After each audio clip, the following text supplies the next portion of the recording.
Welcome to the WWE Podcast, the most passionate and authentic wrestling analysis on the web. We've got you covered with every Raw, SmackDown, and NXT show, giving you a no bullshit opinion. We know you love wrestling. We do too. So let's get this show underway. And that's the bottom line. What? 'Cause Stone Cold said so.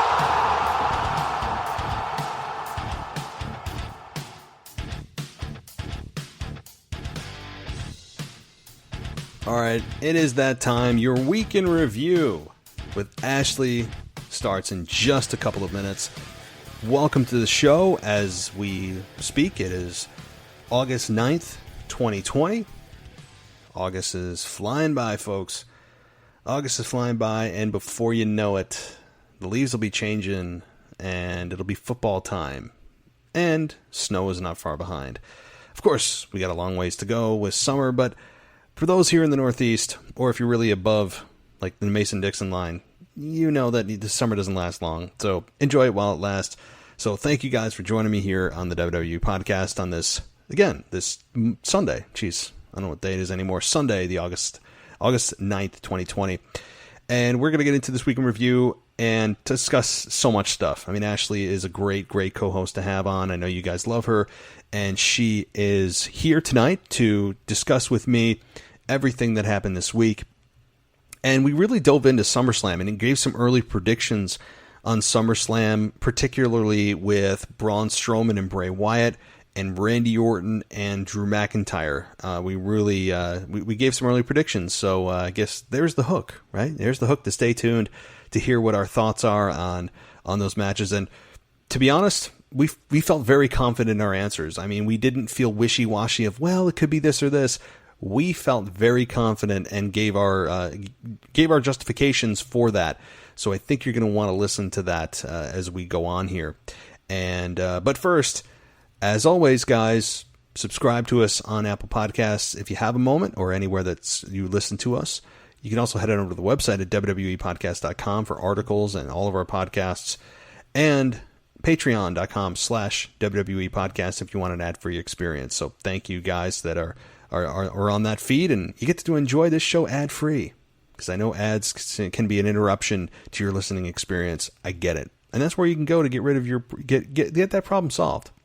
So one thing before we get going, I've got a voicemail, and I always ask you guys to chime in, and some of you have been taking advantage of that to call in, leave a voicemail for the show, and you can get yourself on the show, and I will respond to you in real time. So tonight, I've got Jim from New York. So, I wonder where in New York, right? Pretty big state, but maybe you're nearby. And those of you that are like, hey, how do I call in? Here's how you call us. 518-952-0247. That's 518-952-0247. It'll ring a few times, and then leave your voicemail. Try to keep it to a couple of minutes max. I appreciate that. So, alrighty. Well, let's take a listen from Jim and see what he has to say. Hey, Matt. This is Jim from New York, one of your more recent patrons. Love the show.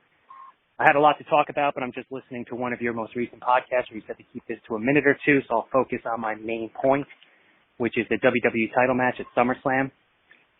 Currently, my favorite three wrestlers are Drew McIntyre, Randy Orton, and AJ Styles. So obviously two of those three are in the main event of SummerSlam, so I think it's going to be an amazing match. However, listening to all your recent podcasts, I really hope you're wrong about the outcome of the title match. Normally when I have two of my favorites fighting for a title, I always want the guy who's the champion to keep the belt. And I hope that's the case here, because I agree with everything you've said about the positives of Orton winning or the positives of McIntyre winning.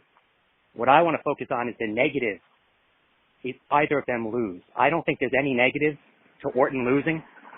He could have Christian come out. He could have Big Show come out and interfere. He could even have Edge come out. Edge doesn't have to wrestle. He could just come out, distract him.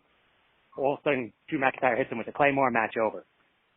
I feel like if McIntyre loses this title match, and what you predicted happens where Orton holds the belt for 8 months, from August through April, Edge wins the Royal Rumble, I think this will kill McIntyre. I don't think there's anything else for him to do. Probably the only negative I've seen from his title reign so far is that he's just blowing through everybody so quickly. I've never seen this. I mean, he has a match with Rollins, boom, done. Match with Lashley, boom, done. Dolph, fine, he had a rematch on Raw, but still, he's going through these programs so quickly. He's had a few with Andrade and Angel Garza, but I don't know where they're going to go with McIntyre if he loses. What I hope they do is what they did with CM Punk. Let him keep the belt for a couple more months and then turn him heel. And then he could keep it for like another 6 months. That's what keeps it fresh. That's what they did with CM Punk.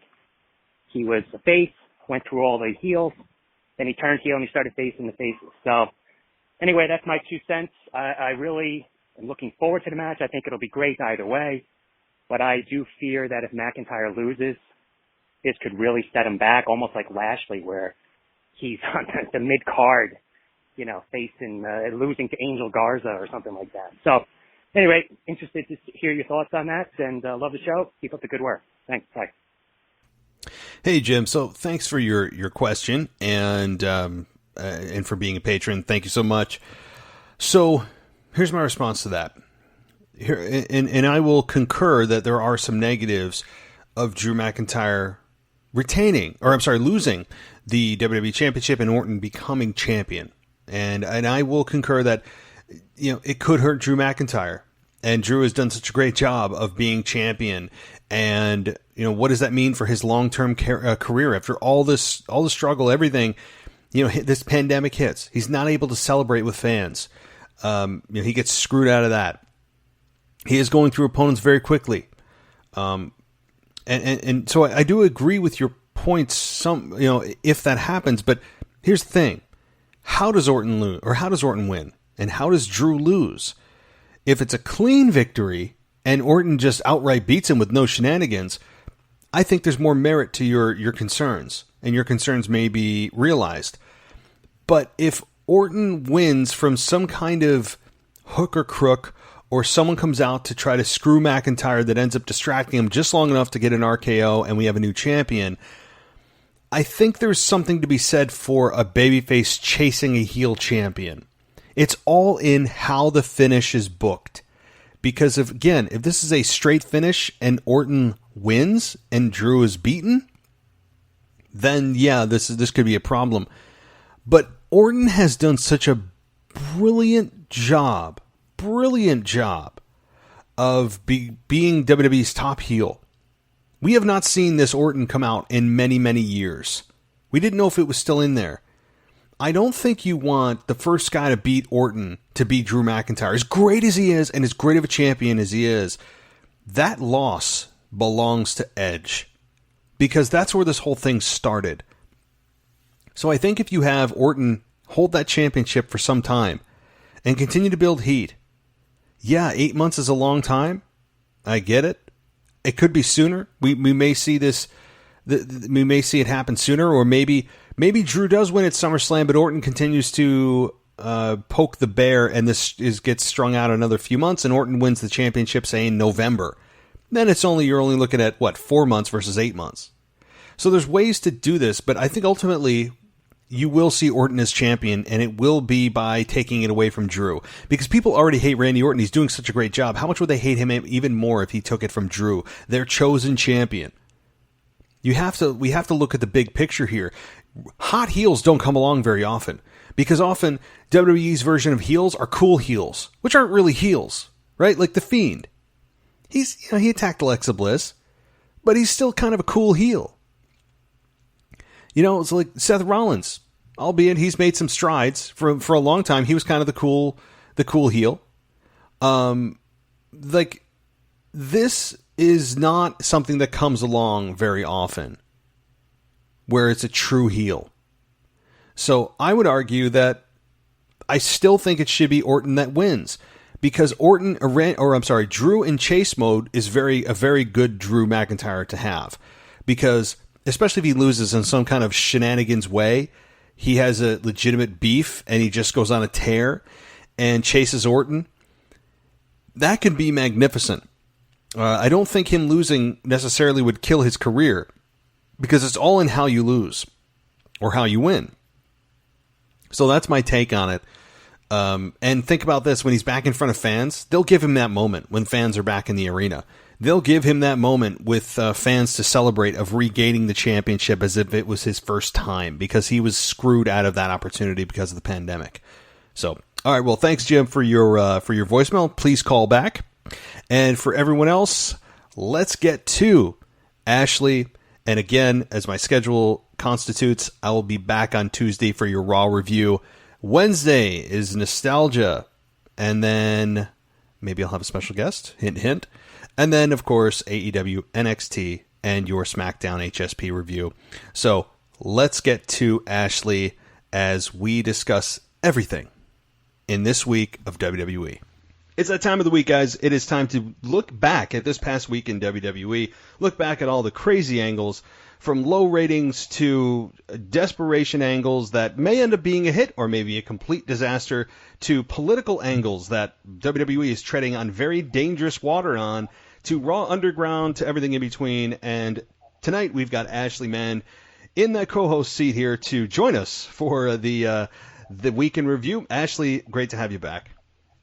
Thank you so much for having me. I'm stoked to be back. It feels like it's been forever, but in a sense, it's amazing. Like, I feel like we say this every time, how much the world of wrestling changes just within the few weeks that we go without talking. But yeah, I feel like we're making some improvements now, finally. But we'll see how this whole week itself plays out. But yeah, thank you for having me. I'm excited to be back. No, I am too, and it does. Every time, it feels like it's, I don't know, like we go into different eras of wrestling every time that we talk, and it's only every few weeks, but with so much happening, with the historically low ratings that WWE Raw and SmackDown have gotten over the last couple of weeks, it seems as if WWE has pulled out some angles that I don't think anyone saw coming, and it has generated a lot of buzz. And I guess that's the idea, is to get people talking about WWE again, and it's not the same old WWE, and look what they're doing, and they're trying something new, and I can totally appreciate them doing it. I would say it's a little bit of desperation with a little bit of creativity mixed in, and right now, there's the biggest angle right now, you could argue, from a just wacky perspective, is Retribution, that came in. They attacked the power grid, assumingly, of the Performance Center. The lights were flickering on Raw.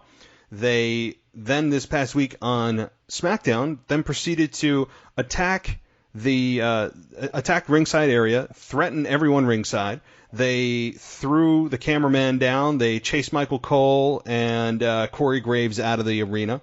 They attacked the fans at ringside. I say fans in air quotes, very lightly, fans. At first, I thought this was going to be... It looked like very Nexus-like when Nexus debuted in the early 2010s. I think it was 2010, 2011. Whenever Nexus came in, it felt very much like that, where they just came in, they destroyed the ring, and we're here, we have a new faction. This took it a step further, where they're all in masks.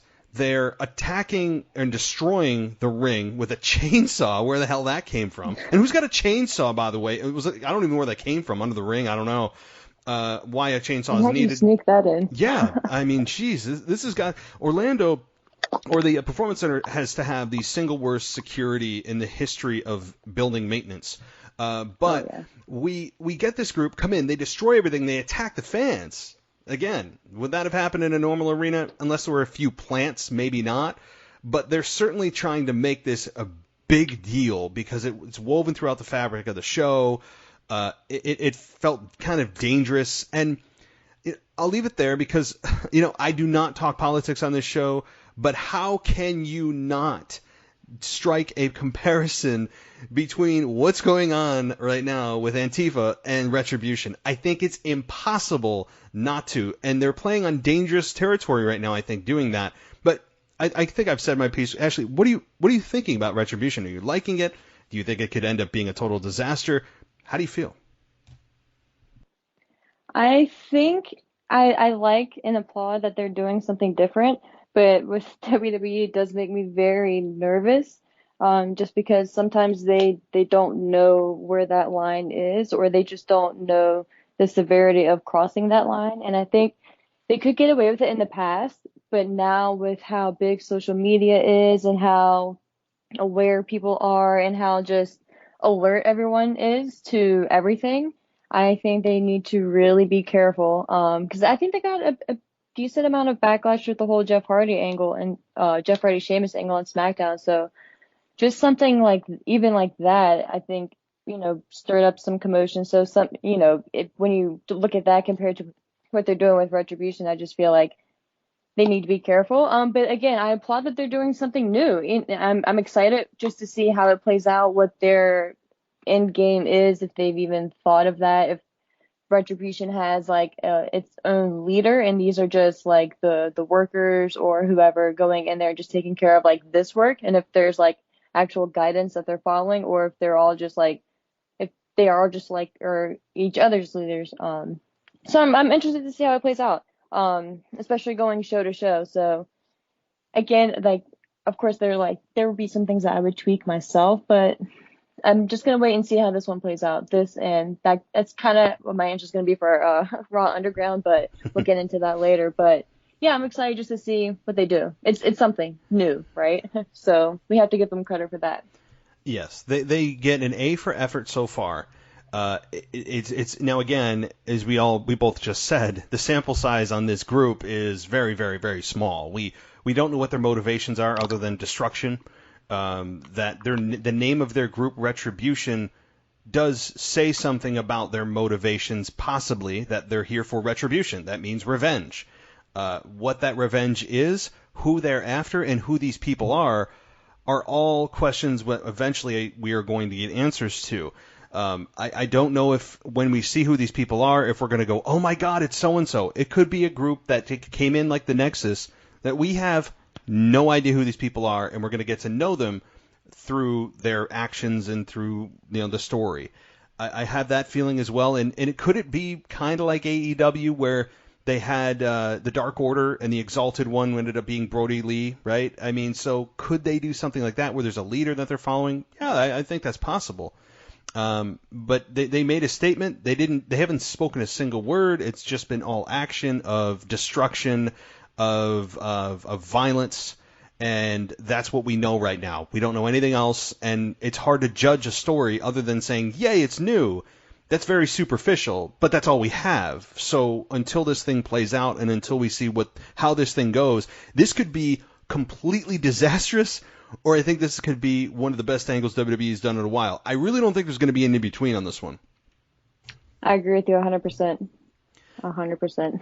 And to that extent, I mean, it's hard to talk about a group that we don't know anything about right now, but that leads us right into Raw Underground. That that also happened the same night. I mean, you had a whole bunch of new stuff start, which again, new, great. So before I give my thoughts, again, very small sample size, of course, but what do you think about Raw Underground? Are you feeling it? Are you kind of like rolling your eyes? What do you think?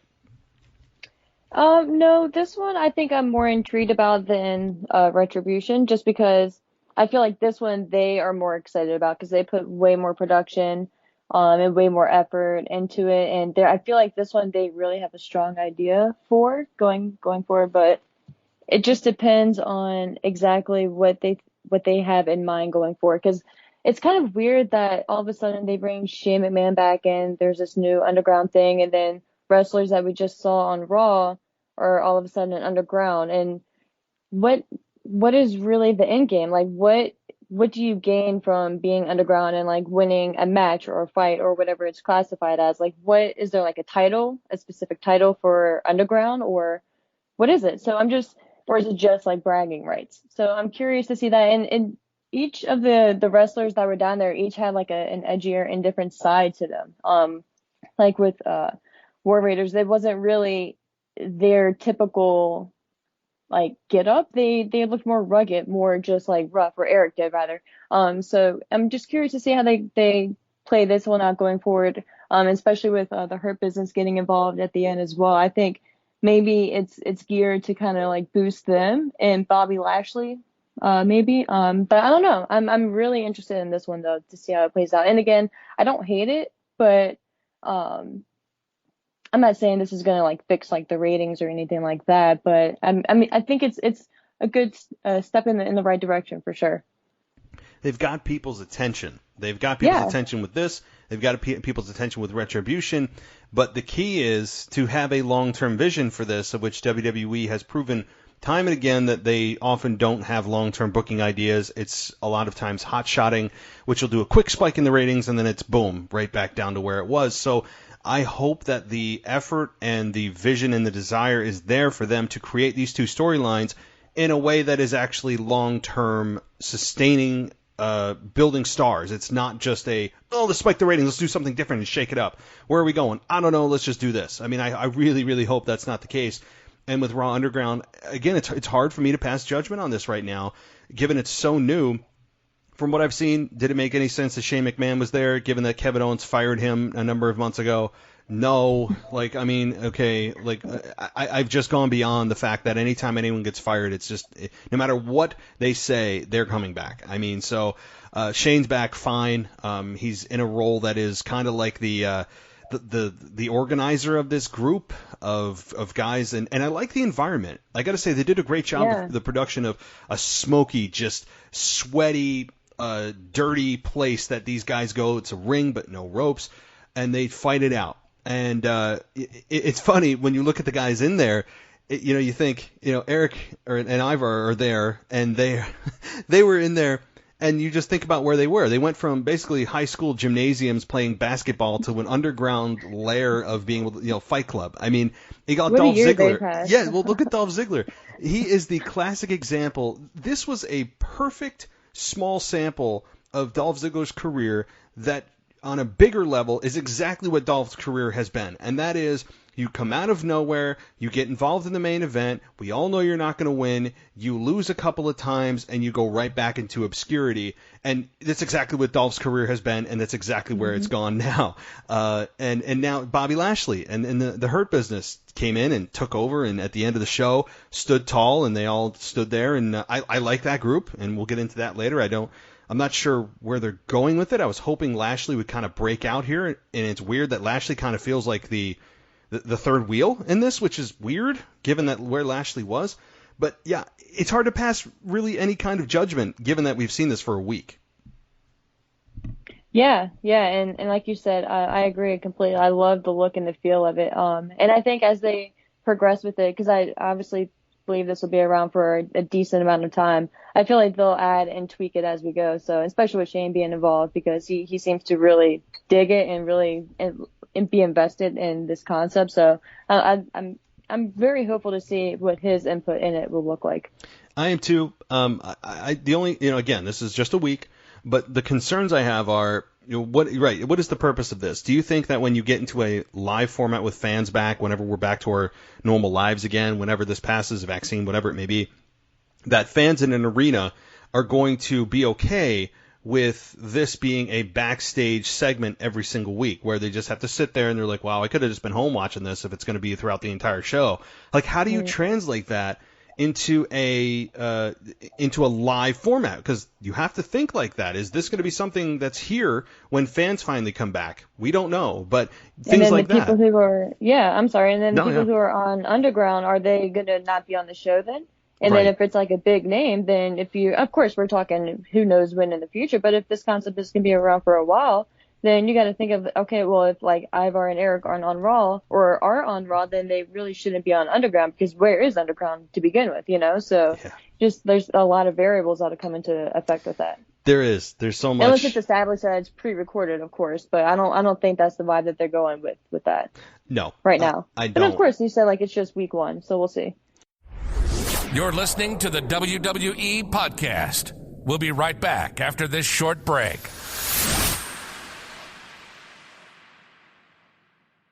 Hey, so do you guys have a craving for learning? Do you feel like maybe you're a little stagnant and falling behind in your business or your career? Do you feel like maybe that extra knowledge will be able to put you ahead of the competition? Then check out onyx.global. ONYX.global. This is not an online course, right? This is a personal curriculum customized to what you need to know. The really cool thing about this is that you can choose any topic that you want to learn more about. These aren't just a pre-selected amount of topics that you have to choose from. So head over to the website, onyx.global, ONYX.global, and there's a short video that when you go there and you click on the Academy at the top, it'll play a video for you that is extremely engaging. And what I'm going to do here is just let you listen to the audio from it. And I'd really encourage you to go to onyx.global now to check out more information. These guys are just getting off the ground, and this is going to be huge, guys, I'm telling you. So take a listen and check them out. What is the Onyx Learner Academy? It's the next century digital experience that gives you the tools you need to learn any topic on your own, any field, any profession, any passion. Become an expert in your field on your time. This is not an online course. This is a digital revolution that uses strategic thinking to help you develop self-determined learning skills that last your whole life. We teach you how to learn on your own. Through a groundbreaking 9-step process, you'll be guided through your own personal learning journey. What that journey is and where it takes you is completely up to you. Our content is divided into distinct, easily digestible sections that progressively bring you toward learning mastery. That's right, you can start becoming a master in any field today. And with interactive graphics, videos, and robust informational content, you'll be well on your way to building your talent stack and achieving your dreams. Are you ready for life's journey? Enroll in the Onyx Learner Academy today and face tomorrow with confidence. Welcome back to the WWE Podcast. Let's get back to more great wrestling audio.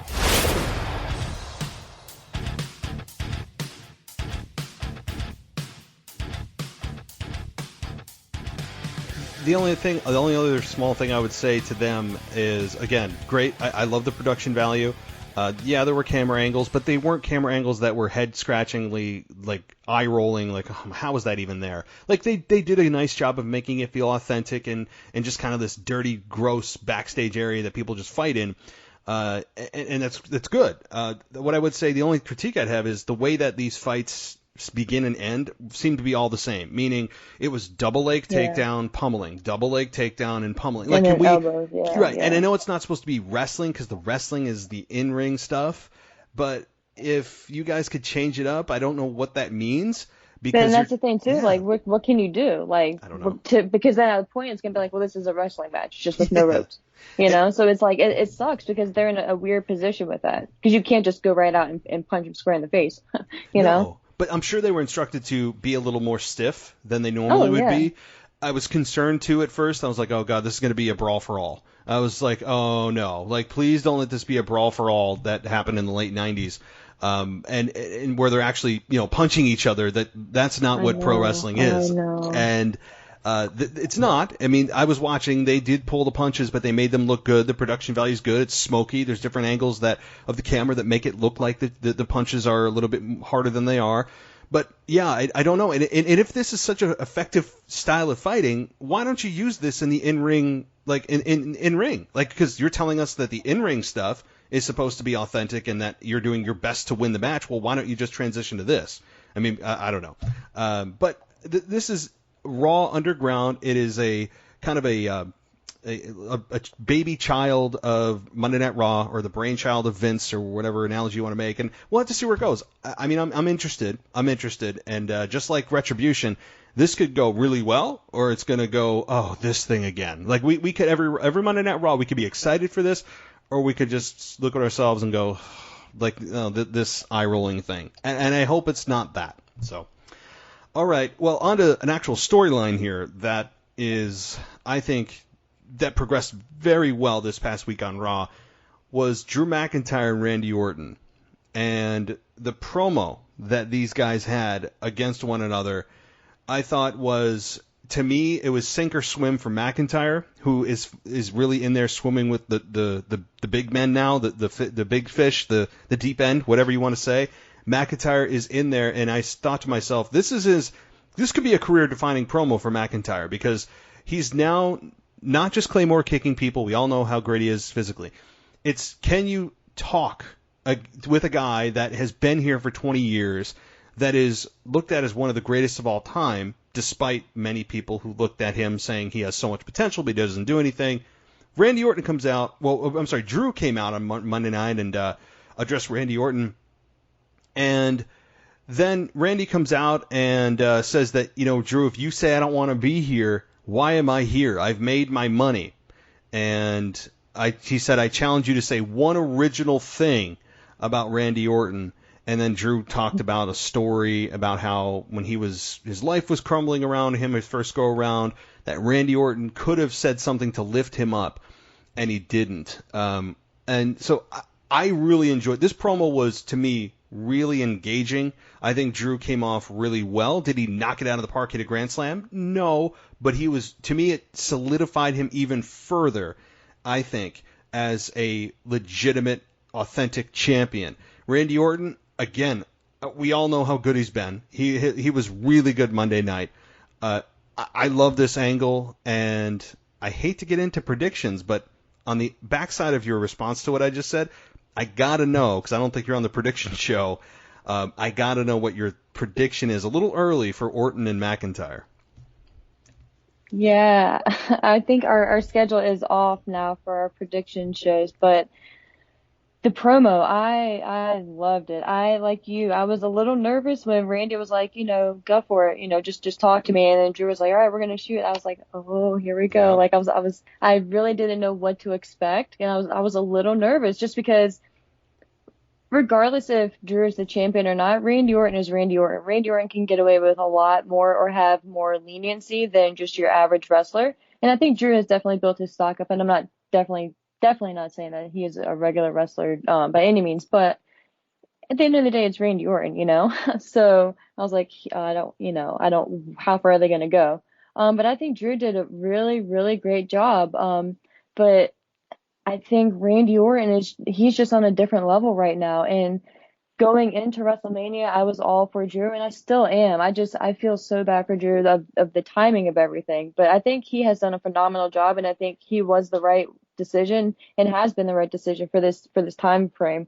But I think right now with Randy Orton just being just as fire as he's been, especially with Edge, I don't want to say not in the way, but just kind of out of the picture right now, I think Randy Orton can really use this time for probably the next, if not year, to at least WrestleMania, just building the title back up, building Raw, being a dominant champion, and along the way building solid challengers, because where he's at promo wise right now, he's feeling it, and there's just a different level to him right now. So I'm excited to see this version of Randy Orton going forward. So that leads to my prediction being, I think they're going to give it to Randy at SummerSlam.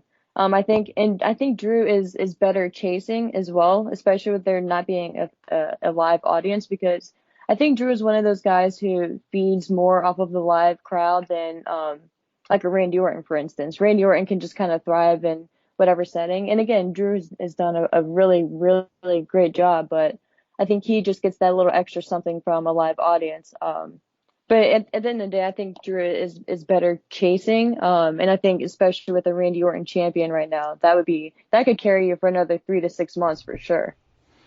I cannot wait to see Randy Orton with the championship. I firmly believe they'll give it to him. With Ric Flair by his side too. I'm sorry, come on. Half of just Evolution. That visual, yeah. It's Ric Flair. He's not as sharp as he was. But hey, he's 75 years old. He doesn't old. need to say anything. He just needs to stand there, just like seeing him. Randy Orton, and he can say a couple of lines if anything, Flair. But Randy Orton right now is like, I just want to hear what Randy has to say, and that's crazy for me to say with But it's just, I'm so into this direction for him. But I'm sorry. I didn't mean to cut you off again. I'm that excited too, because like Randy Orton right now, for years, we all knew how good he was, but he was just hiding on SmackDown. He was just kind of like, all right, cool. Let's just get to the RKO so we can all pop. Like, that's how he felt. And we know how good he is. He always put on great matches.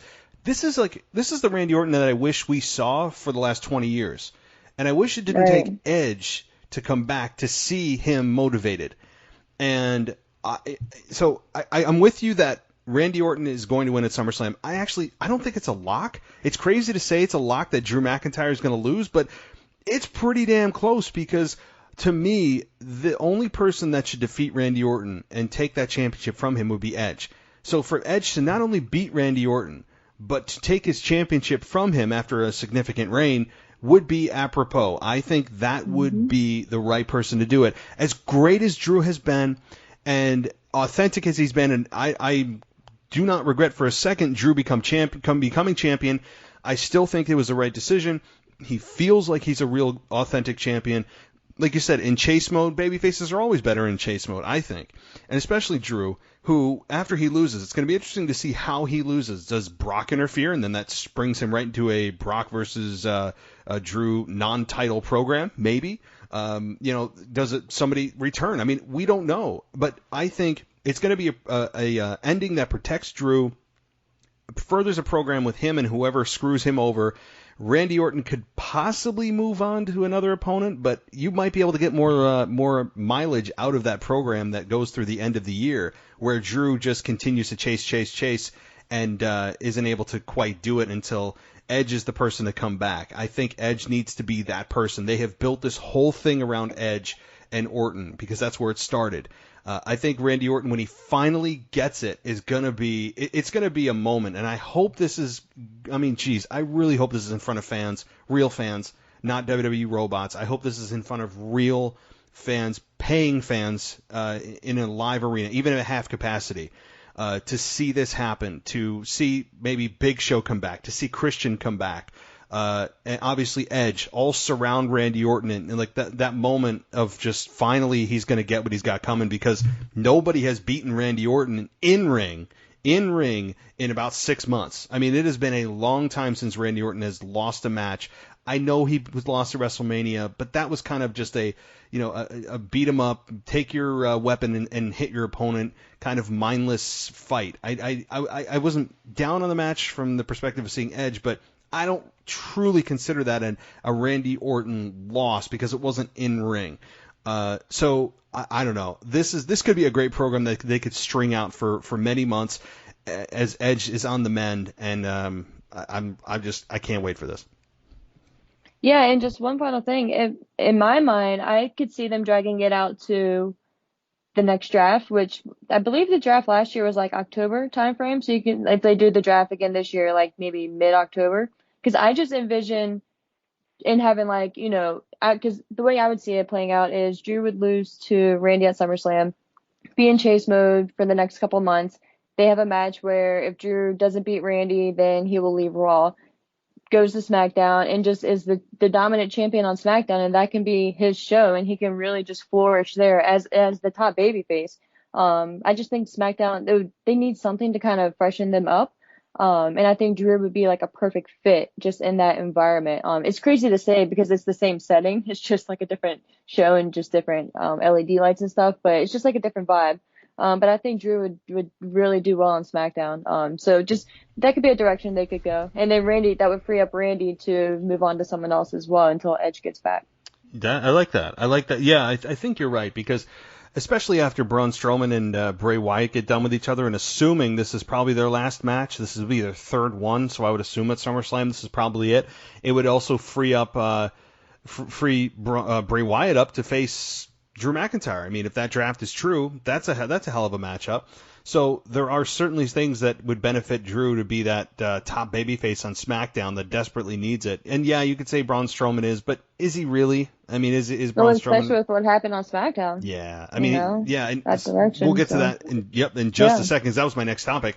But to close on Randy Orton and McIntyre, with that promo, as I was thinking about it and the content of it, with Randy Orton talking about how, I should have been fired like 5, 6, 7 times. How many chances did I get? And it was because of who I was, and that I'm more valuable to this company than you are. Like, that's true. Yeah. I mean, he's the heel, but man, that's true. That is the exact reason. Yes, you were Cowboy Bob Orton's son. That certainly doesn't hurt. Him. But the WWE recognized the value of the star power and the rarity of Randy Orton's star power, and said, we can't fire him. Like, what are we supposed to do? Fine him? And so that's exactly right. They valued and continue to probably value Randy Orton more than Drew McIntyre. That is the absolute truth. No, this isn't like pro wrestling logic. This is like real life. So that to me was like, ooh, that's very true. So one little small point there. Yeah, and that's one of those rare heel moments where you hate what they're saying. You actually despise them for what they're saying because it's true. And it's easy for you to dislike them because he's absolutely right. WWE will never let him go, especially now with AEW and other companies around. Randy Orton can pretty much do anything he wants to an extent, of course, and get away with it. So, yeah, it was just another one of those things. But again, that's what makes it so brilliant, because he's speaking the truth and he's getting you to dislike him for it. Exactly. And there's nothing, like you said, nothing worse than a heel speaking the truth that you hate, because it's the truth and there's nothing you can do about it. Randy Orton's firing on every cylinder and more, and I can't wait to see how this whole thing is fledged out, and to see when Edge returns and how they do it, and hopefully it's in front of fans. Randy Orton is probably the hottest thing they have right now, and yeah, Retribution, but that's kind of like the shiny new toy. Randy Orton's the constant great heel right now. So, okay, but yeah, moving on to the Fiend and Braun Strowman. So we have the Fiend, and he comes out, and Alexa Bliss appears, and she tries to win him over with, like, affection, and then Braun Strowman pops on the screen and says that with an insanely close-up camera, that he's the monster that has been scratching and itching to get out, and basically saying that he's gone through some kind of character transformation. And I like that in the sense that they're consistent with the Fiend changing people. That is, to me, as much as I, kind of like cringe at some of the corniness, but the fact is they're consistent with what the Fiend does to people, and I like it. Seeing who the monster is, what is the monster? Is it just Braun Strowman coming out in a black sheet mask? Like, what exactly is the monster versus the Fiend now? I don't know, but we have confirmed that indeed Braun Strowman has gone through some kind of epiphany of, yeah, I've got this demon inside me that I've let out, and it's the Fiend versus the monster. So, kind of a side note, small prediction here, again, because I know that I can't help myself, is that I think the Fiend captures the championship. I just think he does. But what do you think? I agree. I think they have to go in that direction. I think they should, because Braun really needs something to freshen up his character, whether that's a heel turn or whether that's just a darker version of his babyface character. I don't know, because it just depends on how they view it going and what their outcome is. Because if they're going to put it on the Fiend, then what does Braun do after that? So, and especially for him to say that he doesn't care about Alexa, that was very interesting to me. And that actually, like, really stood out, because it's like, either that's just him just trying to swerve the Fiend and, just trying to say that just to play it off so he'll stop attacking Alexa or whatever, or he really doesn't care about Alexa. And then if he doesn't, then that's not a very babyface thing to say or do. So that could be a sign right there. So I'm more intrigued now after this week's SmackDown going forward to see how this match plays out at SummerSlam. But yeah, I really don't know, but I think they have to put it on the Fiend, and then I think Braun has to go back with the Fiend just for a little while, if nothing else, just to do something different, Yeah, and as we look back in the history of WWE title reigns that begin at WrestleMania, it's not uncommon for them to end at SummerSlam. Every time a title match or title change happens at WrestleMania, I always say that normally that title reign has to stick through SummerSlam, or can minimum end at SummerSlam, because WrestleMania title wins should mean something, meaning 4 months plus, and SummerSlam falls right within that sweet spot. So to me, yeah, I think that Braun Strowman should drop it to the Fiend, and him saying he doesn't give a damn about Alexa Bliss. Yeah, I was surprised by that too. But like you said, it could have just been him protecting Alexa by saying that, because had the Fiend known that he cares about her, then she's also continuing to be in harm's way. So I think that more than during this match, what happens to Braun Strowman after this match? Does he go back to the kind of the fun-loving monster that cracks jokes and tips over vehicles? I don't know. Or is he some kind of just permanently changed character? It remains to be seen. But at least we've got some kind of confirmation that Braun Strowman has been changed. And I really wonder. The question is, what is the over/under on the number of finisher kickouts at SummerSlam from these two. I mean, I'm not expecting a 5-star classic by any means. This is going to be... That's so true, because this is a regular match. Yeah. That's so true. It's just a regular match. Like, what is the over-under on finisher kickouts? Somebody should do the math and draw, like, a betting line, please. I mean... I don't know. So that would be great. Yeah, it's just, as long as it doesn't turn into the disaster that was, the Hell in a Cell from last year, which is almost a year ago, which is insane, that we all, point to as like the big turning point for Seth, the big turning point for the Fiend, and the fans just crapping all over it because of the absolute unbelievability, the ref stoppage, and all that. Yeah, I mean, I just wonder. I would say, if you're going to say a number of finishers that the Fiend's going to kick out of, I'd say 5. I mean, they can't go overboard. Anywhere between 5 to 10, I'd say. Yeah, I mean... I probably, I mean, for this, probably, with no fans, 5 is probably a sweet spot. 5 is probably a good number. Yeah. If they were in an arena, I'd say probably more. Which actually would, I think, be counterproductive, because after a while, the fans just, because they remember this stuff. The Hell in a Cell pay-per-view was so damaging in so many ways that I think it would make them kind of tear up an old wound of like, oh my God, remember that? He was hitting with steel stairs and he had like 8 stomps and he still didn't go down. I think it would bring up some bad memories. So I think if it was in an arena, there actually would be less. With no fans there or robots there, they can kind of do what they want and get away with it. So I think it would probably be a little bit more. I mean, I'd still stick with 5. Braun Strowman will kick out of probably 2 or 3, maybe ultimately to succumb to the mandible claw. I think that's probably how it's going to end. So... All right, moving down the line here, Matt Riddle. Now, this whole thing with Matt Riddle, Sheamus, Corbin, Jeff Hardy, Shorty G, I actually, I try to wrap my head around, what the hell's going on? Because Sheamus and Corbin had a match, which is the first time I can remember a heel versus heel match in forever. Oh, no. I was so confused. I didn't hate it. I was just like, whoa. No. When is the last time we had a heel versus heel match?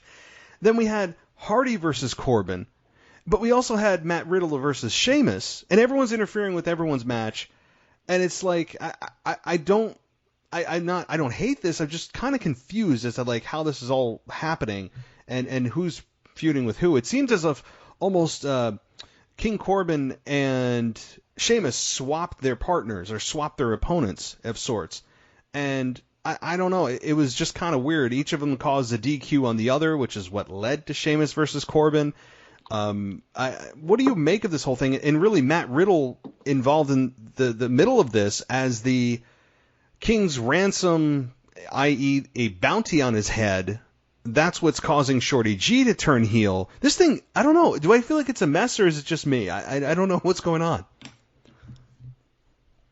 No, it's so confusing. First of all, the heel versus heel match. Hold on. It wouldn't be a podcast without your dog, so no worries. He or she. She has to. No. She has to make an appearance every time. It's mandatory, so no problem.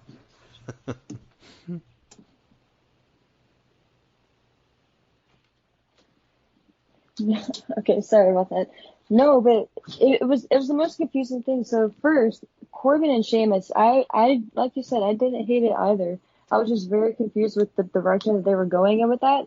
But I kind of like this weird little influx of 5 or so-ish wrestlers, but I just hope, if nothing else, that Shorty G gets his actual name back and is going back to actually Chad Gable, because that poor guy, especially if he's going to be a heel now, he deserves his full name.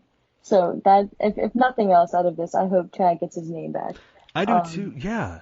I mean, but no, because you can't call him Shorty G and take him seriously. It's one thing if he's a good guy, but come on, you can't continue with that. But I don't know, because to me, real quick, what is your opinion on Jeff? Because do you know how long he's going to be around, or what his contract is looking like? Because I think that would come into a play here as well. I mean, because I thought he was leaving around the end of the summer, but I could be wrong. I thought he was too, and then there's rumors floating that he signed an extension. I mean, so wow. Yeah, I would say it'll be very telling what they do with him on TV as to what his contract is actually in real life. I'm paying very close attention to how much they use him on promos, what he says in the promos. Is he just getting kind of buried in matches? Is he in programs that aren't really going anywhere? Mm-hmm. That's what they do with people on their way out, which makes sense. You don't want people that are not going to be sticking around in a big angle. And that's what I expected with him and Sheamus. I kind of thought that he was, after that, whether he won or lost, that was kind of be it, and he would kind of like fade out. But that's why I was more surprised with SmackDown as well, just with him kind of sticking around and kind of just being involved in everything. So, but I kind of hope we get somehow like a Matt Riddle Jeff Hardy match out of this. But I don't know how we would, but that's one of those matches I would just love to see. I do too. I do too. And seeing Shorty G, i.e. Chad Gable, get destroyed this past week by Matt Riddle. Boy, I mean, usually when you turn heel, you get some heat on you, and Chad Gable just got demolished by Matt Riddle. I mean, it was just Chad Gable, I think, has a really good heel persona. If he applied himself, he could be obnoxious, and even though he's the underdog, he could still be a guy. Just because he's undersized doesn't mean you can't be a heel. I mean, you could be the squirmy heel that just somehow slides out of trouble every time. Like, there are things you can do. You could talk your way into people hating you. Just because you're small doesn't automatically mean people love you because you're the underdog. So I think there is something here with Chad Gable, but I also think WWE missed the boat completely on understanding why people were cheering for Chad Gable. Like, they didn't know what to do. Vince saw him as very vanilla. Let's give him some wacky Shorty G character, and let's be able to make him marketable. And they slapped it on him, and then every single time anyone saw him ever, it was WWE law that you had to make a short joke. And it became just kind of obnoxious. Like, this isn't heel heat. This is just lazy writing of constantly hitting him for short jokes. Like, are you going to hit Daniel Bryan for short jokes? He's about the same height. Are you going to hit Rey Mysterio for short jokes? He's probably shorter than Shorty G. Like, well, it's moved to NXT now. Yeah. I mean, like, the average height of a pro wrestler in WWE now is considerably lower than it was 10, 20 years ago. I mean, so it was so sophomoric, and so I don't know why they ever did it, but there is something there with his heel character, and him and Matt Riddle, I think, unless this is over with him and Riddle, have I think a very good outlook in terms of their match potential. A one-on-one, we haven't seen that yet. And like you said, Jeff Hardy and Matt Riddle, there's a lot to do with Matt Riddle here, who seems to be Vince's new shiny toy to play with, and to see how far he takes him. I just hope that we don't have a handicap match like Sheamus claimed it was, with Jeff Hardy absorbing alcohol powers. Like, I never understood that with the bar fight, because you had Jeff Hardy in there, and for the first time in his entire career, he somehow just opened his eyes and had different contacts in his eyes and basically hulked up and got some kind of superpower from being in a bar. I don't understand that. I know that wasn't this week, but I don't know. That's the first time I've ever seen Jeff Hardy basically hulk up. I mean, maybe it was the alcohol, I don't know, but it was kind of weird, so I don't know. Yeah, who knows? Who knows? Maybe maybe it's something in that blood, him and Matt, they can just like tap into these other powers, so maybe it's just something in that Hardy gene line. Yeah, it'll never be explained, but yep. Yeah. So moving on to something that is, I really make an effort to not be negative, but I don't know why we took so much time on SmackDown. Instead of focusing on the women's division, we focused on Mandy's hair. We had Miz and Morrison in the ring, and they had them pretend to be Mandy Rose's hair for far too long, which shouldn't have happened at all. And again, maybe this is something you enjoyed, or maybe this is something that kids enjoyed watching the show. I don't know, after they watched cartoons and they were like, oh, this is funny. And I don't know what this was. It was supposed to be, again, a heat drawing segment to make fun of somebody who got their hair chopped off, and then having Sonya Deville come out, who admittedly saved the whole segment because of how good she has shown herself to be on the microphone, how great she is naturally at being a heel. She is a formidable force in the women's division, who I think could be SmackDown Women's Champion in the next 6 to 12 months. I don't think there's any doubt about it. She has really been a breakout star, and having Mandy Rose out there at the end, not at the end of this segment, but attacked her in a match with the tag team division of the Heavy Machinery versus Miz and Morrison that eventually happened. Mandy Rose, look, we all knew that she got her hair cut, and we all knew that she was going to look just fine because Mandy Rose she's a good-looking woman. Anything that happened to her, she was going to look fine anyway. But anyway, Sonya Deville to me is the real star of this. Did you enjoy the hair segment? Like, what did you think? So I did, just because it gave Sonya more of an edge. And I think this is the launching pad for Sonya going forward. I feel like once she's done with Mandy, like actually truly done, I think, just like you said, I think between now and WrestleMania, she is going to be the SmackDown Women's Champion. I think maybe she could be the one to dethrone Bayley. It's kind of hard right now because they're both heels, but I don't know if Sonya wins some type of battle royal or something, which I think they have lined up. If I'm not mistaken, I think that was what Stephanie had announced. I'm pretty sure that was for Bayley. Maybe it's too soon. Right now, maybe she's not the one to actually dethrone Bayley, but I think definitely, I would say before this year is up for sure, that Sonya should be the women's champion on the SmackDown side, because she's just something, she's fresh, and it'll free up Bayley. Bayley can move on to feud with Sasha. And Sonya will have just a whole fresh new list of opponents to go after. So I just think it makes sense, but of course, that's not really in the picture right now. But I think this is it's refreshing because I feel like they're actually building a character right now and putting stock behind someone and not just giving her like a one-off feud or having Mandy come back the very next week. And because Mandy could have very well have came back, beat Sonya, and moved on, and either moved on to go after the title or in her own feud or just go back with Otis or whatever. But they didn't, and so I think it gives me hope that they maybe see something in Sonya as well, because she has just been amazing, especially on the mic as well. So I'm excited in that aspect. And I think Mandy has shown a decent side to her as well, and like just like a new like edge in a way. But the hair cutting angle itself, it is what it is. But I'm excited for what this is hopefully looking, or hope like steers us in the right direction for the future for them, at least. Hey, so do you guys have a craving for learning? Do you feel like maybe you're a little stagnant and falling behind in your business or your career? Do you feel like maybe that extra knowledge will be able to put you ahead of the competition? Then check out onyx.global. ONYX.global. This is not an online course, right? This is a personal curriculum customized to what you need to know. The really cool thing about this is that you can choose any topic that you want to learn more about. These aren't just a pre-selected amount of topics that you have to choose from. So head over to the website, onyx.global, ONYX.global, and there's a short video that when you go there and you click on the Academy at the top, it'll play a video for you that is extremely engaging. And what I'm going to do here is just let you listen to the audio from it. And I'd really encourage you to go to onyx.global now to check out more information. These guys are just getting off the ground, and this is going to be huge, guys, I'm telling you. So take a listen and check them out. What is the Onyx Learner Academy? It's the next century digital experience that gives you the tools you need to learn any topic on your own, any field, any profession, any passion. Become an expert in your field on your time. This is not an online course. This is a digital revolution that uses strategic thinking to help you develop self-determined learning skills that last your whole life. We teach you how to learn on your own. Through a groundbreaking 9-step process, you'll be guided through your own personal learning journey. What that journey is and where it takes you is completely up to you.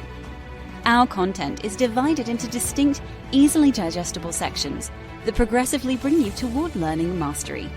That's right, you can start becoming a master in any field today. And with interactive graphics, videos, and robust informational content, you'll be well on your way to building your talent stack and achieving your dreams. Are you ready for life's journey? Enroll in the Onyx Learner Academy today and face tomorrow with confidence. Definitely that. Yeah, I mean, that's what I'm trying to focus on, and not the silliness of, 10 minutes of them pretending they're a clump of hair on the Titantron. I mean, so, yeah, like this is Sonya Deville's time. She's showing it every time she gets an opportunity. She has killed it. I remember the promo she cut a number of months ago, like, whoa, where the hell has this been? Yeah, like, where has this been the last, like, couple of years? And it's clear. With something like this, imagine if it's going after the title, something actually serious, you know? Mm-hmm. That's it. I mean, she could. Now, again, Bayley right now is also killing it with Sasha Banks. I mean, they are on another level as well. So for Bayley to drop it to Sonya doesn't make a whole lot of sense because of heel versus heel, but whoever that person is that Bayley drops it to, I think could be the next opponent for Sonya Deville down the line. I mean, so you got to look at that, the dynamics of that. Like, we're a couple of steps away from Sonya getting involved because of a heel champion versus a heel opponent. So I think that Sonya Deville's late 2020 and early 2021, I think, is very, very bright. I don't think we'll see her champion in 2020. That's just my guess because Bayley's on such a hot run. But in general on SmackDown, though, I wish in time, again, Sonya Deville got her speaking in. She showed us that she can talk, all that. But I do miss the fact that they didn't even talk about Naomi. They didn't talk about Lacey Evans. I mean, the women's division was basically ignored on SmackDown this past week for a single storyline about the women and Mandy Rose's haircut. So I don't know. I'm glad that Sonya got an opportunity, but I feel for the other women who are just kind of forgotten. And the give Naomi a chance #movement, which I'm not on Twitter, but I still know what's going on. So there's that too. But I do want to also touch on Otis, who is back with Mandy after a kind of a hiatus. It felt like they kind of fell off of our TV screens for a while, which I'm not sad about. I mean, I'm not a big Otis fan after what they've done with him and portrayed him as just kind of this kind of goof that loves food and is fun-loving and wears shirts 6 sizes too small, and he's the Beauty and the Beast. All these things that, to me, discredit him as a true force in WWE, as somebody that I can relate to, as somebody that I can, not eye roll with.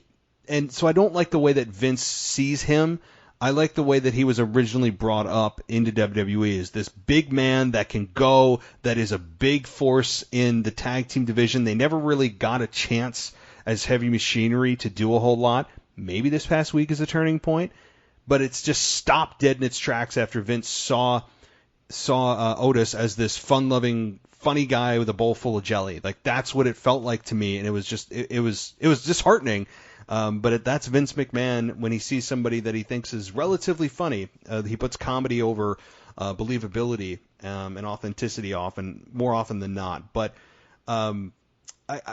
with Otis back, he's still the Money in the Bank holder, like Money in the Bank briefcase holder. Like we can't forget that. So do you think they'll ever do anything with that, or possibly when the heck he'd cash in, or if it's successful? I don't think so. I don't think, well, of course he's going to have to, but it could be one of those situations where he goes to cash in and he fails, or he puts it on the line for maybe Mandy's sake or something like that. But I don't think he's going to successfully cash in. I don't see it. I don't see it. I think he'll end up losing the briefcase maybe to like Big E or something like that. Like if Big E turns like heel or something, but I don't know. I think the momentum behind him has kind of died now. What do you think? I don't think whatever was there a few months ago, it's not there anymore, Yeah, the charm is gone. The whole, it's like, and I made this analogy in my show a couple nights ago. I said, like, it's kind of like chewing the same piece of gum for a while. Eventually you want a new piece of gum.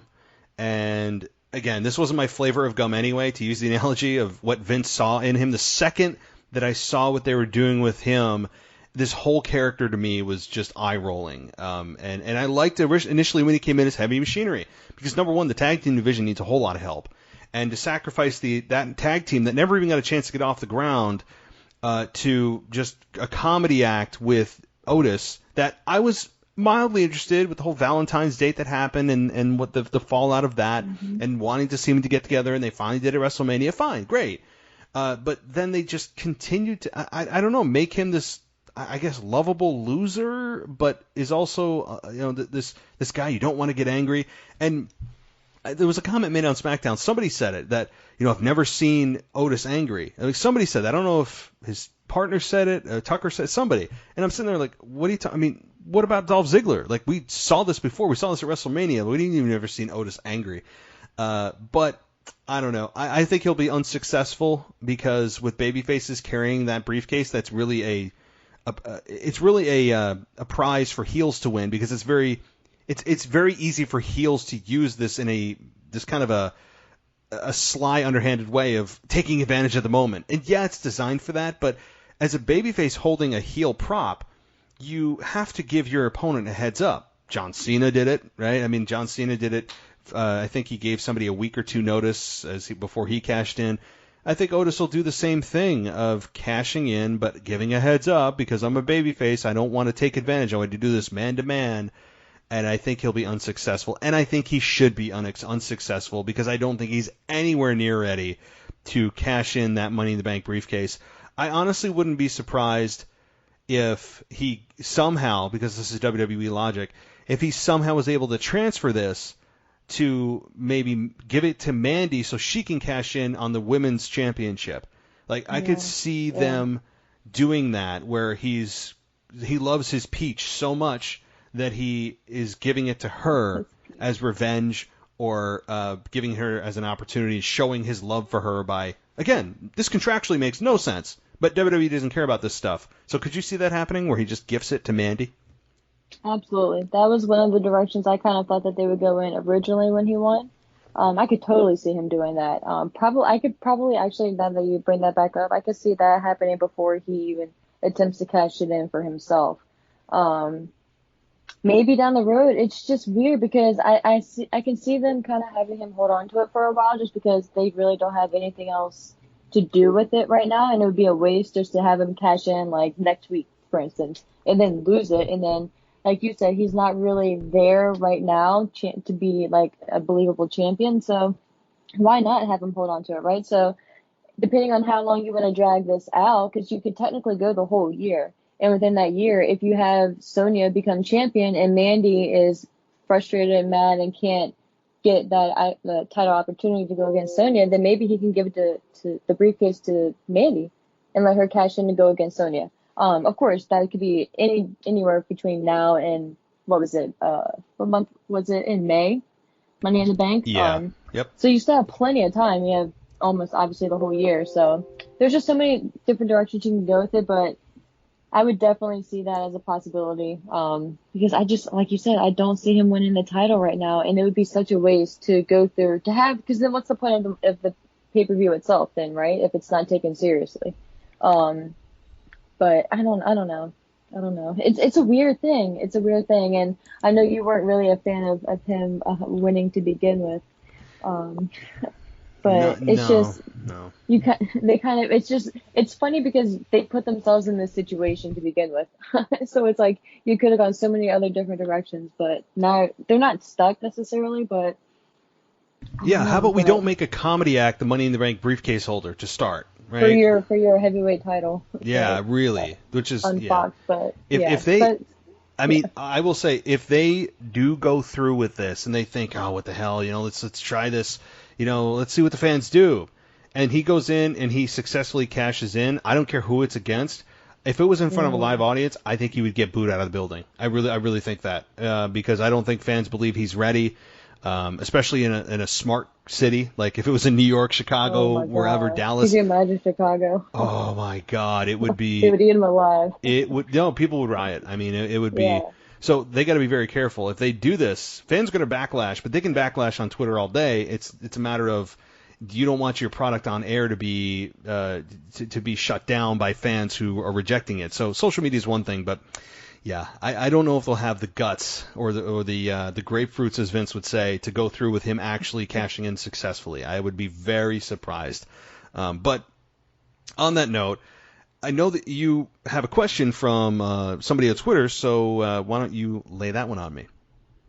Yeah. So it was regarding Big E and whether or not do you think he's gunning for a U.S. title shot, or if they're going to propel him straight to the WWE title itself.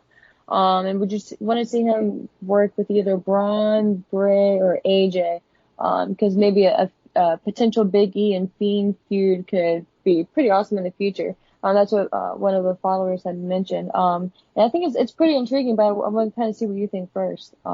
Yeah. And what direction that you think, and do you think that they're actually going to allow him to take like a serious role now, especially after the promo he cut on SmackDown? It was kind of a different side of Big E, but if they'll actually go forward with it, It's weird because with Big E, I've been saying, many fans have been saying, Corey Graves has been saying it on his podcast, that we've all been saying that Big E needs to get a singles run. I mean, there's just no doubt he needs a chance at seeing what he can do, going solo. What does this mean for Big E? And his first week out, he does a log roll down the ramp. And it's like, oh my God, he will not drop this silly character of really. I know it made him successful in the New Day, one of the most successful teams of all time, no doubt. But this past week on SmackDown, we got a backstage promo from him, and he was more serious, but it was like a New Day more serious. It wasn't a Big E Langston serious. I feel like he's cutting promos, and he's not talking to me. Like, I feel like that's not him. If he's going to be successful, I think I mean, I know people are, oh, why should he do a 180-degree turn? I'm not saying he should turn against the New Day, but I think he needs to scrub the New Day off of him right now, because he will forever be looked at as just a part of the New Day if they don't give him his own identity. Right now, he is just suffocated with this new. He's still wearing the outfits. He's still cutting promos the exact same way he cut them as a part of the New Day. He needs to stop with this cutting a promo and just talk to me. You can be intense and be yourself, but I don't feel like he's himself. It's just it's the same Big E we've seen. And I don't know how to explain it other than that. I'm just looking at him like, this is not real. Like, yeah, I'm sure there's a part of him that is part with this New Day and why it's so successful, but I don't feel like I'm being talked to and I'm seeing the real him that could be successful. I'm seeing just the Big E of part of New Day, and I don't want that. I think, again, I need his own identity. Like, come up with your own ring gear. Maybe change your music. I'm not saying go heel. No, I'm not saying completely like turn against everybody. No. I'm just saying be you, because that is what I think fans are going to gravitate to. That's why we want a singles run, is because we want the Big E that's not a part of the New Day to see what we can do. And instead you're giving us a promo-heavy New Day version of of the Big E character in the New Day. I don't know how to explain it other than that. And as far as his opponents, I don't think he should skyrocket to the top. I mean, if anything, WWE has learned from the Roman Reigns experiment that continues to go on, and when he's coming back, we don't know, is to go step by step here. Do not rush this. Yes, the fans have wanted it, but let's see how it goes. So, no, I would not bring him into the major title picture of Universal Championship, WWE Championship. If there's a draft, obviously that would have to happen. I would say AJ Styles for the Intercontinental Championship would be his first major stop, and float around there for a while, like months. Float around the Intercontinental Championship picture, see how things go. I think him and AJ Styles could have really good matches together. AJ Styles could work with anybody, and to me that was the very first pit stop. I would say that Big E could become Intercontinental Champion as soon as SummerSlam. I mean, if you're going to anoint somebody at a big pay-per-view, there's no better pay-per-view to do it during the summer than SummerSlam. I mean, so to me, AJ Styles versus Big E is going to happen, and it should happen for months. You could drag that on for 2-3 months. But that's how I feel about Big E. I'm underwhelmed right now because it's still the same guy, and I need something different. He should evolve, and he's not evolving. Does that make sense? No, it definitely does. And I think because as you were talking, I was sitting there thinking about Kofi, right? Because Kofi obviously became champion for 6 months, and he didn't leave New Day. He didn't necessarily stop what he was doing. He was still throwing pancakes. He was still coming out. Like, everything was pretty much the same. But I think the thing that stood out to me with Kofi was we saw the serious side to Kofi. Like, we knew why we knew the why, essentially. We knew the story behind him. I feel like that's kind of what's missing with Big E right now. Like, we know Big E just like we knew Kofi, and we know Big E's been around for a while. I don't think it's been quite as long as Kofi, but a good amount of years. I would say at least, 6, 7 years by now, I would imagine. If not that long, for sure. He's definitely been here for a good amount of time. But we don't know, like, now that he's on his own, like, what his goal is. Like, if he wants to go after the Intercontinental title, the U.S. title, the heavyweight title, what does he want to win? Does he want to go win the Royal Rumble, headline WrestleMania? Like, what does he want to do now? So I think, like, we just need that promo from him. We just need that moment, whether it's like a backstage sit down or if it's in the ring or whatever the case may be. But I just think that's what's missing. And like you said too, just kind of freshen him up, like, appearance wise. Like, I don't know if that means I take him out of like the singlet and just like a different attire or what, but, or maybe if it is just that promo, and then you can kind of do what Kofi did. Maybe if they don't want to move him away completely for whatever reason, he can still like kind of flirt between both sides, like the serious but the New Day side. But yeah, and I do agree with you as well, though. I think he needs to go after AJ. Him and AJ can have a really good 2 to 3 month feud. And then, like you said, like, he can become the champion and then hold that title for 6 to 9 months and then build him up to get to that point to battle for the Universal Championship if he gets to that point. And if the moment's right, like, just because he's a singles wrestler doesn't mean he has to go become the world champion now. Like, just give him time.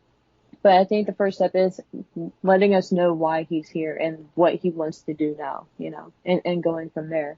I think at the very least, that we need to know why. And I'm sure he wants to. I'm not saying it's him. Like, I'm sure he would love to go out there and just, like, speak to us as a normal human being and just, like, you know, just tell us why he loves wrestling and why he wants to be here, and like what his goal is. But it's like it's like just that thing. Totally. And I guess the best way to put it is, like, they haven't humanized Big E. Like, he's just a character. And I get it that characters are how you market yourself because you come up with logos, you come up with colorful stuff, you have an entrance. But if there's no soul to it, I don't feel it. And right now, Big E, as great of a performer he is, and he's certainly got all the emotions down, and he's very vivid, and he's very, you know, he emotes well, all that. But I don't feel him because I don't feel that's him. And he needs to just, and again, this is, you know, me speaking here, sitting at my desk here, you know, from hundreds of miles away, but I just think that he doesn't, or WWE is not understanding that just because he was successful in New Day as this character doesn't mean that he has to continue this character because he's a part of that group and that's his identity. No, as you said, the Kofi Kingston character, I think, his whole run was very underwhelming in my mind because of the fact that he just didn't evolve. And Kofi even, I remember, brought that up in a promo about how, you know, some people want me to be serious or something. I remember he addressed it in some kind of promo. He slipped it in. And I'm like, yeah, man, like, that's what you need to do because you come out, even after he lost to Brock Lesnar, he's out there the next week throwing pancakes. That was my thing. And I'm like, dude, like, and he addressed that even in a promo, and I'm like, there's no excuse for that. And it's not, again, it may not be Kofi's fault. It's creative, Vince, whatever you want to, you know, pin it to. But it's like, do you guys get it? Like, you should not put the New Day act above the WWE Championship. And that's what they did. They used the WWE Championship to try to build the New Day. And it's like, no. Like, the WWE Championship should be the end-all, be-all. And yet you have Kofi it's just another night I lost the belt, but that's okay, you know, in 7 seconds, whatever it was. And that's exactly the problem. He didn't change his character. There was never any anger, even during the Randy Orton part of his title defense, which was arguably probably the best part when it was the whole stupid thing with Randy Orton. And, I mean, I don't know. Like, I just think that they value the New Day act so much that they're willing to put it ahead of almost anything else. And that's where I completely disagree. But look, it's been a couple of weeks since Big E has been on his own. Again, so many different things. Like, our conversation tonight is about so many things that it's just starting, rather than we have a sample size that we can really dive into and talk about. This is all just speculation. But from what we've seen so far, it just seems like same old Big E, and that's to me not going to carry him very far. Yeah, I think next time we talk for sure, we'll have more substance for all these storylines that pretty much just started this week or last week. And we'll definitely have like a better idea of what direction they're going in, and just it'll be fun, for like Raw Underground, Restitution, all that stuff. So it'll definitely be fun to see how it plays out in just a couple weeks. It's crazy. Exactly. There's going to be a lot to come here, and there's so much new to talk about. I mean, I can't remember the last time so many new things had started at once. It's great, but it's just I can't remember the last time this happened. So a couple of things quickly, and then I'll toss it to you if you have anything. As Apollo Crews, MVP is still the United States champion, which to me is, out of the entire group, Shelton Benjamin lost his 24/7 championship, and Apollo Crews is the United States champion. Or no, was it MVP? Did MVP retain? Am I losing it here? MVP. No, Apollo won. Okay, yeah, Apollo won. It's weird that in a group that calls himself the Hurt Business has Bobby Lashley as I said at the beginning of the show, like the third wheel. And yeah, MVP is great at talking. Shelton Benjamin in there gives him something to do other than sitting and catering. That's good. Having Shelton Benjamin out there, and then they dominated at the end of the show on Raw and Underground. What do you think of, again, something new? This is like the fourth new thing. The Hurt Business. How are you evaluating them? Do you kind of look at this as like a short-term thing? Is it weird that Bobby Lashley almost feels like the third wheel in this? I mean, you could argue Shelton, but at least Shelton had a championship. MVP had a championship, and you have Lashley over here like, yeah, guys, where's mine? It's weird, right? Like I don't know, but I like this group. It's certainly something new, and I think they're going to be a big influence on Raw. Yeah, no, I dig it, and I really like what MVP has done for Bobby Lashley these past few months. And I really like you said, that Shelton has something to do, and Shelton is actually on TV because he's so talented. Like, it's sad just because he, I guess, wasn't the best on the mic that they just never really saw like much in him to really give him a push. I mean, yeah, he was Intercontinental Champion and things like that, but I just think that they could have gotten more out of him earlier on. So I'm just happy to see him being utilized for sure. But it's weird to me. It's kind of what we were talking about, like with Raw Underground, with that you have MVP and them lose on Raw, and then they just go to Raw Underground. Like, how did they get there so fast? Like, where is Raw Underground? Like, I don't know, like little things like that I just sit there and think about. But they kind of like went down there with the purposes of taking it over. So what is that going to mean for them going forward, and are they working with Shane McMahon, or are they just was that just their mission to begin with? So I'm curious to see how that plays out with them in that aspect.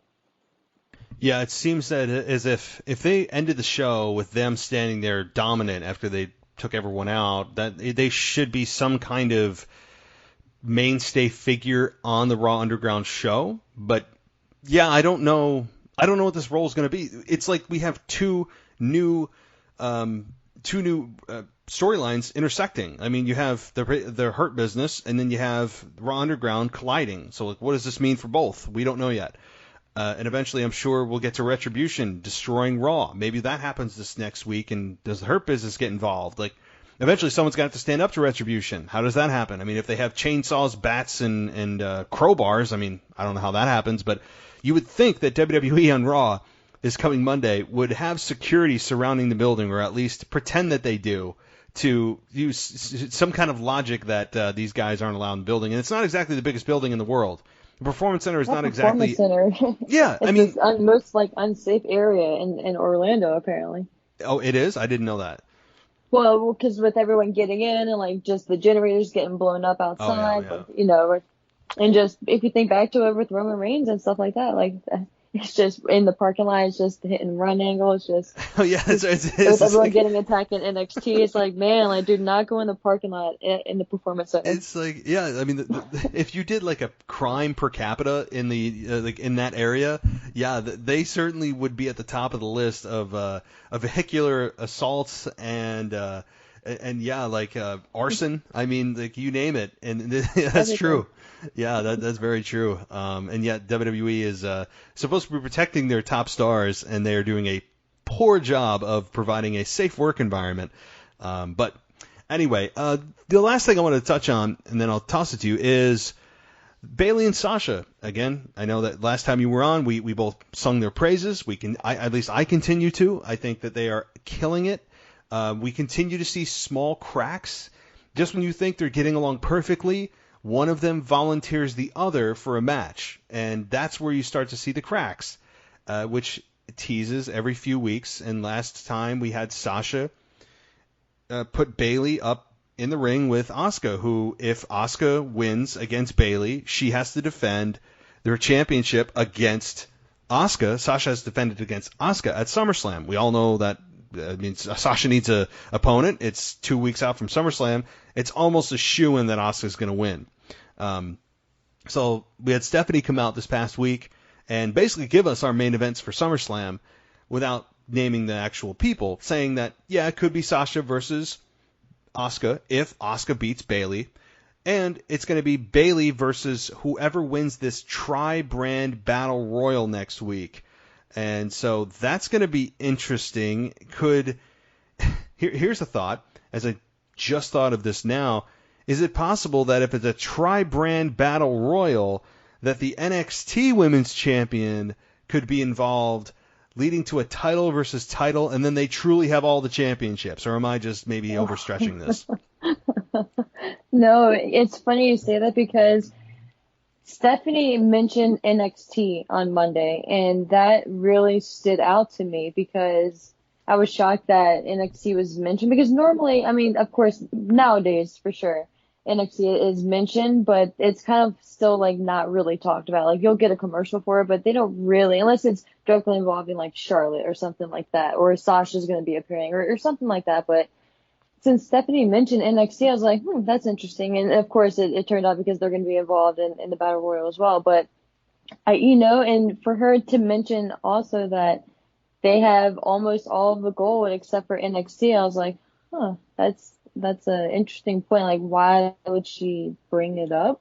So you could be onto something. And I mean, because I hate to say it, but they're not really doing much in the NXT women's title picture right now, or the focus isn't as strong as it normally is for that brand. So Sasha, I could see Sasha winning that title, or Bayley. I could see them literally having all of the gold. That would be, and it kind of makes me laugh just thinking about it, because it's so obnoxious, and just to think of what the world and wrestling has become. But it's just one of those things. And then it will truly, like, at that point, like, how will it affect their breakup at that point? So, man, there's just so many directions they could go. There is. I don't know if they'll do it, but I will say that if you're going to do it, there's no better time than now, because there's never going to be probably another time in the next few years minimum that you have two women that have like 90% of the gold. I mean, so if you're going to do it, situation kind of warrants, like, this is your time to do it or don't do it. I mean, it would be obnoxious. I would think that people would get real sick of them real quick, or it could just continue to build heat for them. But I will say that would be the top of the mountain. I would say that if that happens and they capture the NXT Women's Championship, that you would then start to see the collapse happen. I mean, because you can't go any higher. The mountain is that. I mean, that is the top of Everest. And from there, we should start to see something cracking, the descent. Maybe whoever wins, or if Bayley wins the NXT Championship, she'll lose that. Then they'll lose the tag team titles, and then Sasha loses the Raw title, and then Bayley would be the final person to lose the SmackDown Women's Championship, because she's had it the longest and added a ton of value to that belt. I mean, geez. So I think that could be the case, where they just slowly start to lose all their gold, because there's really nowhere to go but down from there. But I like how they're teasing it. I know you and I have mentioned them. I'm for the slow burn of this, because we're not in front of fans. So really, what's the rush? We all hope that when this happens, that they are in front of fans, because this is a fan-worthy event to finally see these two break up, that we all know is inevitable, as we've seen the cracks over the last several months. So. I agree. Well, I don't have anything else on my list. I know there's little things here and there that we didn't talk about, but I don't want to keep you too long. So is there anything that we didn't discuss? I know there's a lot of new stuff happening right now. There's like so much new stuff. But anything that you wanted to ask? No, I think that's pretty much everything. Like I said, I'm excited for next time that we talk again, because everything that we're talking about now that's starting, we'll have some depth to it next time, whether that's 2 or 3 weeks from now. So it'll definitely be fun to talk next time and see how much we've progressed between now and then. No, definitely will. As things evolve, it's going to get a lot more interesting with so many new storylines, even just intersecting one another. And as we're 2 weeks away from SummerSlam. I think it's going to be extremely eventful. So it's a blast talking with you, Ashley. And before you go, if you'd like to share any social media, you can at this time. Yeah, at ASHMANNS. Awesome. Yeah, on that Twitter that I don't even know if I have the app on my phone anymore. I was about to say you're still restricted. Yeah, I don't know. I just keep appealing the decision, hoping that one of whoever is in a good mood that day over the Twitter staff goes, what the heck, and they just like say, fine. And just give up. Yeah, I mean, like, the worst they can say is no. Okay, so like, I'll continue to try, and if anyone has any connections over at Twitter, please. Like, I do miss it. I really miss it. So right. It's been like 3 months now, but on May 19th. Yeah. So.